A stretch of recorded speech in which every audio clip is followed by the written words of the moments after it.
Welcome to the Alaska Report. I'm Senator Mark Begich. This show is designed to inform you about issues, programs, and people important to Alaska. Today we're going to talk about the military and the military personnel who work with Congress to help us understand the issues and do our jobs better. My guests are Colonel Martin Schweitzer, Chief of the Army's Senate Liaison Division. He is a former Brigade Combat Team Commander from the 82nd Airborne Division. And Army Major Jim DeLapp, a military fellow on loan from the United States Army who works in my office. Gentlemen, thank you for being here today. Why don't we start with talking about a little about yourselves and also why you joined the Army. Okay, We'll start with you, Colonel. Sir, I think it's in my family's DNA. My father served 37 years in the military as both a non-commissioned officer and then went into OCS and then served as an officer. I was at Old Dominion University looking for something better to do with my life, and I found ROTC, and the rest is history. And here you are. Yes, sir. And now tell us a little bit about your job. And as I said in the beginning, you help Congress understand more about what's going on with the Army and also our connection, but kind of explain your job. Yes, sir. So simply stated, what we're trying to do is facilitate the partnership between Congress and our Army. And we do that through a series of outreach events. We try to do monthly engagements with your staff, as you well know, and the staffs of all the other offices, to expose them to what the Army is all about, whether it's these activity and action days, and we have them, take them out to rappelling, or put them on aircraft to watch them do paratroopers jump, or to the more... You don't push us out of the plane, do you? No, sir, we don't. But to the more substantive work where we're actually engaging on the programs and policies that we're trying to pursue, and then get your all's oversight coaching on whether we should continue or not continue. And it's really that engagement is where I focus most of our efforts to ensure that we're lashed up and we're not talking past each other. Very good. Major Jim DeLapp, who's been a fellow in my office for the last now almost 3.5, 4 months. Feels probably like 10 years.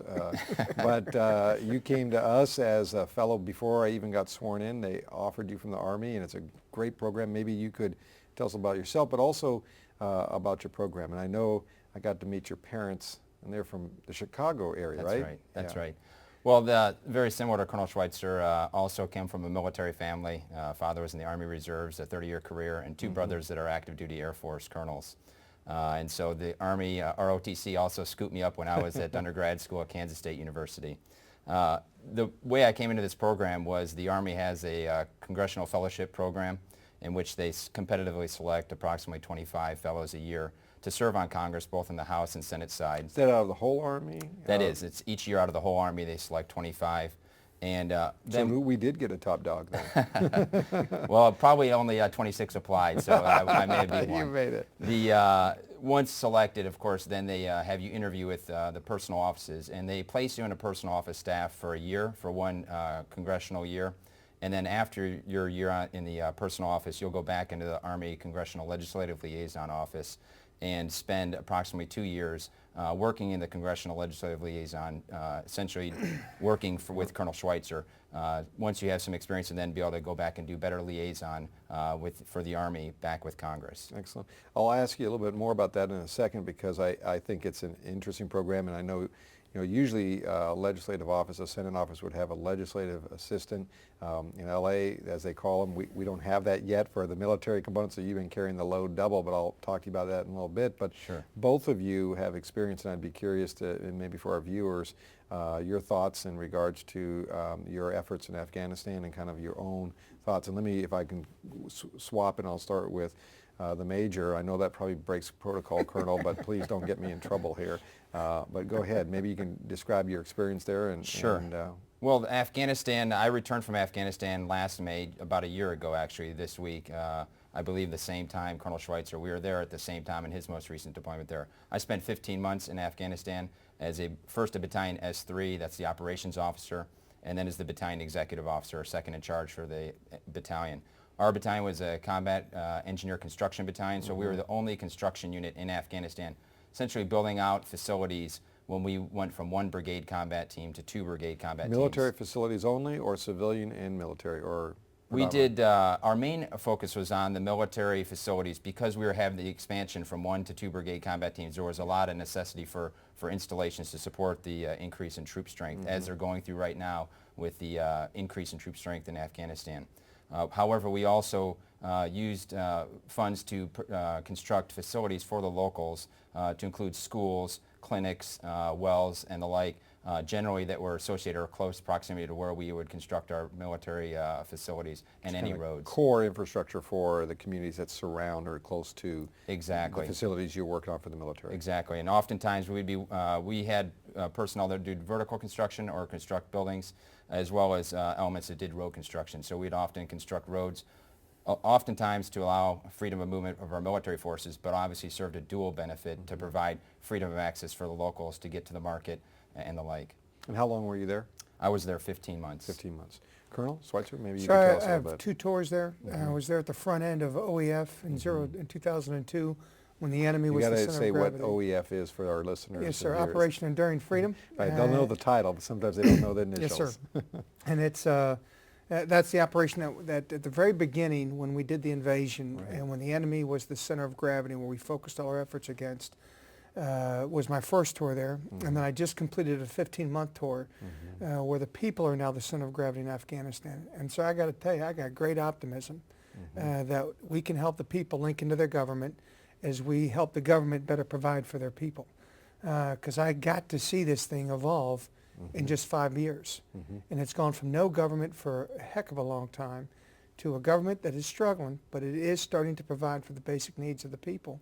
And the people are now expecting their government to be able to do that, which is critically important. You know, it's interesting you mentioned that. We had the president of Afghanistan here, and as a member of the Armed Services Committee, I had a chance to meet with him and his cabinet.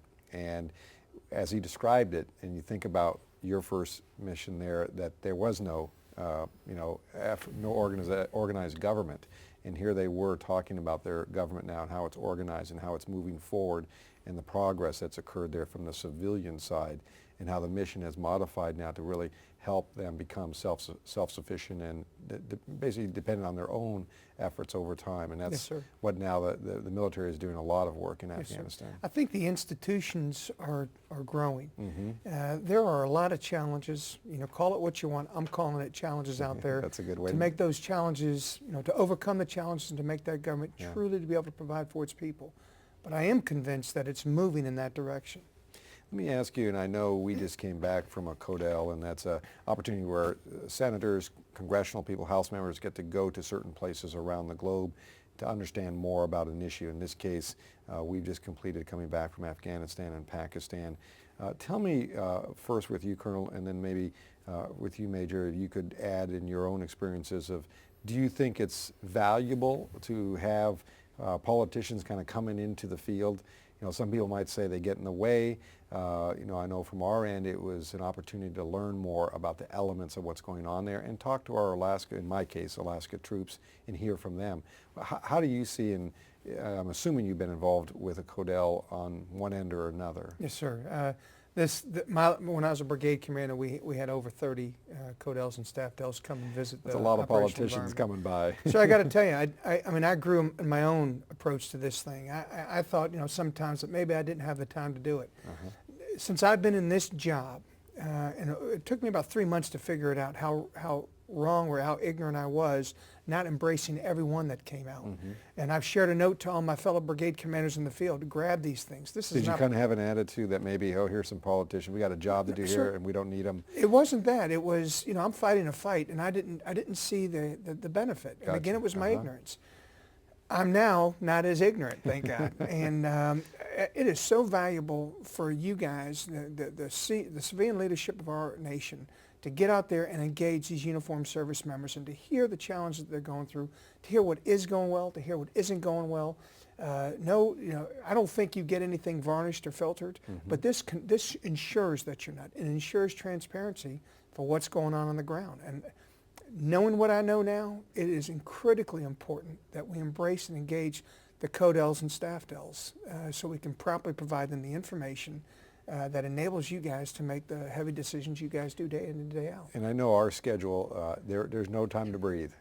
They keep you rolling, keep you briefed, keep you focused on learning as much as you can, and I know it's a value to us. I'd share with the Alaskan people and anybody else that's watching this program, I mean, you guys are earning every bit of your money. It's a marathon sprint. It's challenging to get over there. Yeah. It is 20 hours of 24 hours a day, and the other 4 hours are cleaning, getting your stuff, repacking, and moving to the next site and That's right. preparing for the next engagement. So it's awesome to watch the effort that you all put into this thing. Thank you. Major DeLapp, I don't know if you were involved in any CODELs on your end, or I know we've just come back together, so Right. how do you see CODELs from this viewpoint, I Seeing guess? it on both sides, having been on the receiving end during tours in Afghanistan and other theaters, it's, you always have an appreciation that these folks are popping in for a little while to see what's going on out in your neck of the woods and know that they're carrying some of those messages back.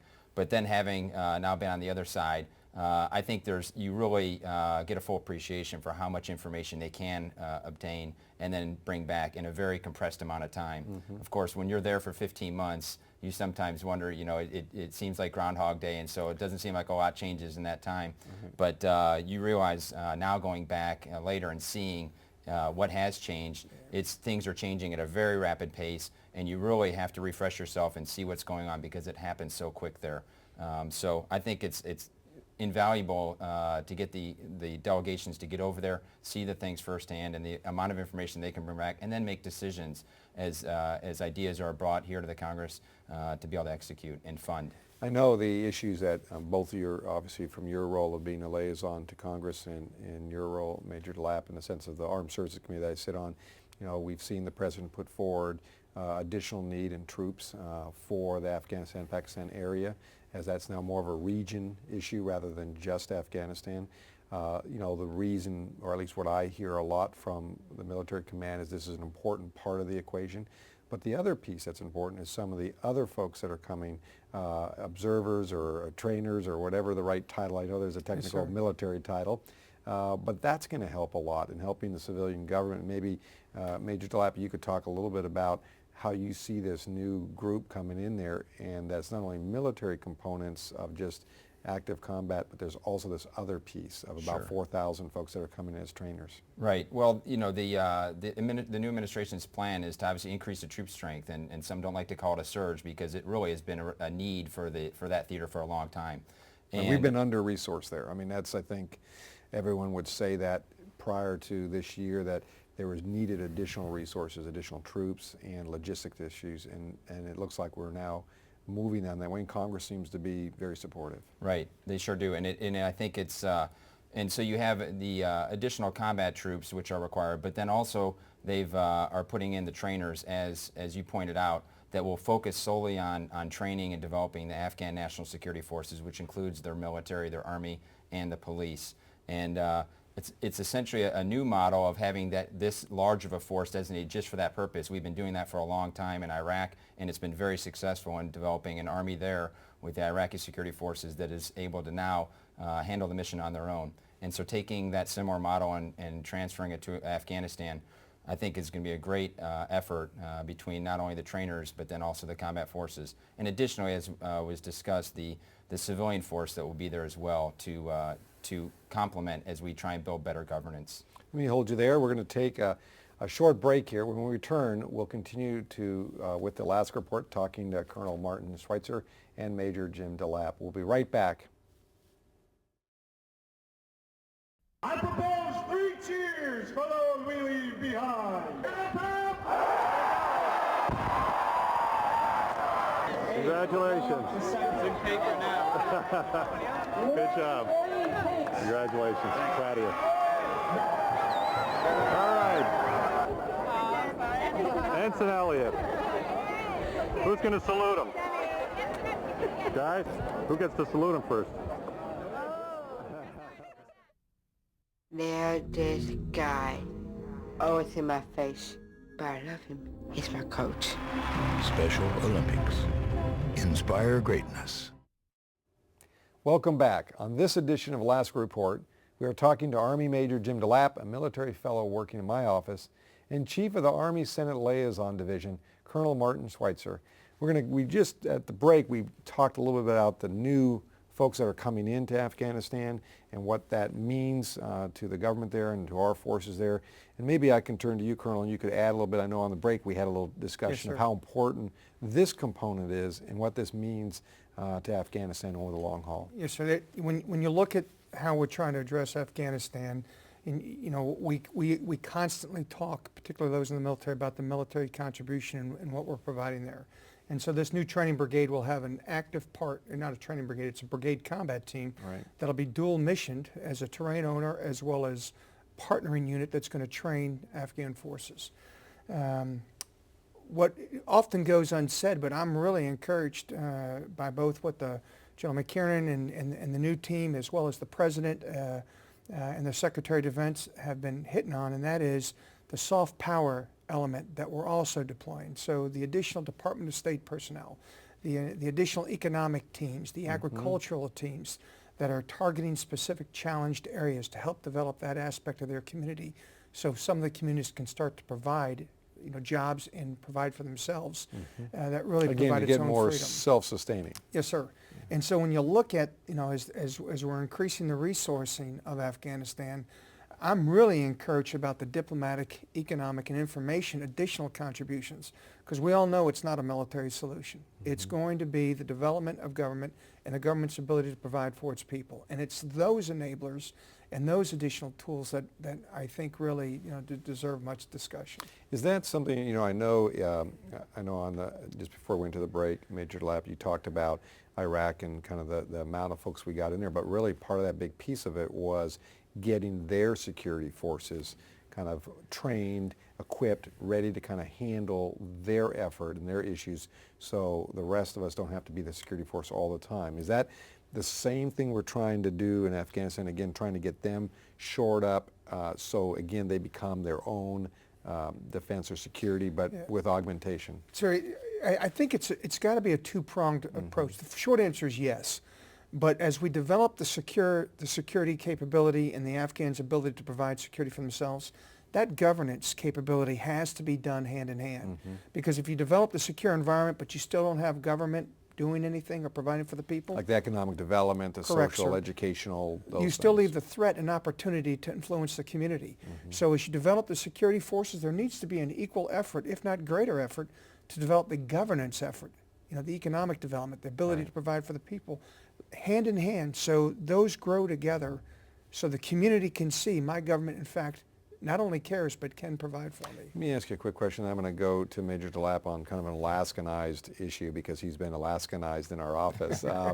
But if you took the Army back 20 years ago, that may not have been always the focus the way now we're doing the business. It's something new and something positive in a lot of ways, that it's an enduring effort, not just a moment in time. Is that a fair? So I think that's very fair. I mean, and I'll just use it in our terms. Normally the enemy is the center of gravity. And now almost in all of these environments, the people, if they're not the center of gravity to connect them to their government, it's something very close to that, which requires a more comprehensive approach. The education efforts that are going on in the military right now, from the young private to the senior officer, it's not that they've turned, they've just expanded. We still have to do our core qualities, but when you're dealing with communities and you're working within the human landscape and you're connecting people to their government, those are not tasks that we trained on 20 years ago. Right. I would submit 10 years ago. So it's a new mission, Yes, but one that probably has a longer lasting impact to the areas. Yes, sir. And Mike Shields, who commanded one of the great brigades in Alaska, and Mike Garrett, both were at the lead end of applying this kind of counterinsurgency holistic training at the tactical level that many of us have emulated. Fantastic. Let me ask, and Major DeLapp, you have been subjected to our office now about 4 months. You've met a lot of Alaskans, have come through. You've sat in meetings with me, and I kind of gave you the Alaska tone of life. And let me ask you and I know in Armed Services we have a lot of discussion about the importance of Alaska to this military effort and our long-term diplomatic efforts. Give me your thoughts, if you could, of how you see Alaska as an important strategic component. I won't get you into the more debatable issues we're going to debate with your leadership in regards to missile defense, but we'll talk about that in general. But how do you see Alaska, and do you sense what we sense in Alaska, the importance of it? Well, After you've now been 4 months touching Alaskans. Right. And once again, being on both sides in terms of wearing the green suit, I've actually trained up in Alaska at Fort Greely for the Northern Warfare School. And the importance of Alaska from a strategic standpoint, obviously its geographical location is important. not only from the missile defense standpoint, which is a big hot issue today, but also from a geographical location for both the Army and the Air Forces that are up there. And its reach to the east is very important, and to Korea and the like is very important. And obviously the units up there, both the Army units at Fort Wainwright and Fort Richardson are very active, both currently deployed. Yep. And so they're a critical asset in this fight that we're doing today. And one being an airborne brigade, which is ideally suited for the light operations that we have in Afghanistan, and one a Stryker brigade, which currently is in Iraq. Its abilities to be able to maneuver around that battlefield are very important, and both leading edge units with the latest and greatest in terms of technology and equipment. Same thing goes for our Air Force with the latest F-22 fighters up in Alaska, as well as the C-17 platform. C-17s we have up there. They're all critical assets to the nation in the strategic fight that we have, and the global reach that they have from the location sitting in Alaska. I know we talk a lot about in armed services all those elements of the C-17, the F-22s, the missile defense system, and making sure we maintain that and do a good job there. And the other is take it back to the civilian components that augment that. And we think of in Anchorage, for example, the redevelopment of our port there, which 1/3 of the port will be used for the Stryker brigade to make sure it can rapidly deploy and have the resources necessary. But the one piece also, we talk a lot about it, I know through the committee process, but I know you all do, it's the changing Army. If you think about our military in general, if you think about 40 years ago or so, 70% were single men. And now it's 70% are families. And that puts a different kind of picture on what you have to do in support of families. And I would say that a lot of work in the last few years, not a lot of years, but the last few years, it seems Congress has figured out more resources need to be put in that area, and the military is really embracing that as an important aspect of it. It's just not about the individual soldier, it's about the whole family. I know, Major DeLapp, you have a young family, and I know maybe you could comment on that, and maybe Colonel, if you want to comment on that. I think it's a different dynamic that we have to acknowledge and prepare for. Well, it is, and even 15 years in the uniform and active duty status, I've seen it change significantly. I've spent 37 months of my 15 years, over 3 years, deployed in a combat zone, whether it was in the Balkans or Iraq or Afghanistan. And so having seen on the effects to my family, starting out with just a wife and now a wife and 3 kids, what it's like to endure these long separations, and then also have the very quick turns where you're deployed for a year and home for a year, has a significant impact. And now sitting here and being able to support Congress in this capacity for a year, I'm able to gain a good understanding of what Congress is really doing to provide funding, most importantly, for new housing, child development centers, warrior transition units, of which we'll be getting 2 more facilities constructed up in Alaska. Yep. And wounded warrior activity. That's right. Yep. And those facilities are important to be able to make sure that the family is in a good situation and taken care of while the soldiers are deployed, and that the soldiers, when they come back, have the right facilities to be able to relax, spend time with their family, train, refit, and then prepare to redeploy again. I know in the stimulus bill that was passed here in Congress, we had money in there for the military to help with family support, not only across the nation, but obviously in Alaska we had some benefit. And then this most recent budget that's prepared, I know Alaska is going to get about shy of $400 million in new resources for facility development. It's a wide range, not just family support, but again, facility within Alaska. So the issue of the family is an interesting part. One I talk a lot about. I think it's important. And I don't know, Colonel, if you have some additional comment on it, I'd love to. Sure, I do. 2 things if I could. Our family's a little bit older, but my 18-year-old went off to basic training this past Sunday. And so it's an extended piece when we talk about the families. Matter of fact, my wife was saying, I don't care if you deploy, just don't let my baby deploy. You're off. You're on another world with her now. I got you. But I tell you, when you go back to what you said, how the Congress supports it, and this is a great opportunity to thank Mrs. Begich. Her efforts for our Army families, not just in Alaska, it gets emulated and mirrored throughout the other locations where we got major installations. And we as Army folks benefit greatly when the members and their families and their spouses, lean forward and take a leadership role in this. So, that contributes to how we get this stuff resourced, and we're really grateful to it. Well, I know she comes from, she likes to describe herself as an Army brat. Her father retired colonel, and he moved around a lot, but at the same time she's put a lot of effort, and you're absolutely right, back in Alaska on military family issues, and just having that kind of show of support is important in making that connection. And the thing that's neat is, and many folks don't realize this, she's there at the funerals, she's there at the receptions, when everybody comes home. I mean, it's being there all the time, and you can't pay for that, so we're indebted. Well, I'm glad she's back home right now. I'm hoping to have her back here. I'm going to be back there. I keep going back and forth, but thank you for that. I feel like I'm on tour all the time, too. We just got a couple minutes left, and I just want to ask you both this question. You both have kind of different roles now with Congress, and I hope you be as candid as you like. I'll start with Major DeLapp. What's the biggest surprise now working as a fellow on the Hill, and what is that like? What's the biggest surprise that you kind of encounter? Maybe there isn't, but maybe what would you say is the biggest surprise that you've encountered? Well, there definitely is, and in the military we like to talk about the operational tempo, or the speed at which you have to do operations. And I would say that I think most have a perception that Congress is, just sitting back and, every now and then makes a decision and a vote. But it's been a big wake-up call for me in terms of the amount of time and how quickly things move here. That in this time. Me too. So it's a fast-moving train. There's a lot happening. It requires a lot of staff work, which I'm used to. The military grooms you very well for staff work, but there is a lot of work for a very small staff, relatively small staff, to be able to execute. And so probably the biggest surprise is just how quickly things are happening here and how much is occurring. I'd echo that. I mean, I know you have a lot on your plate, and it's just an amazing pace here.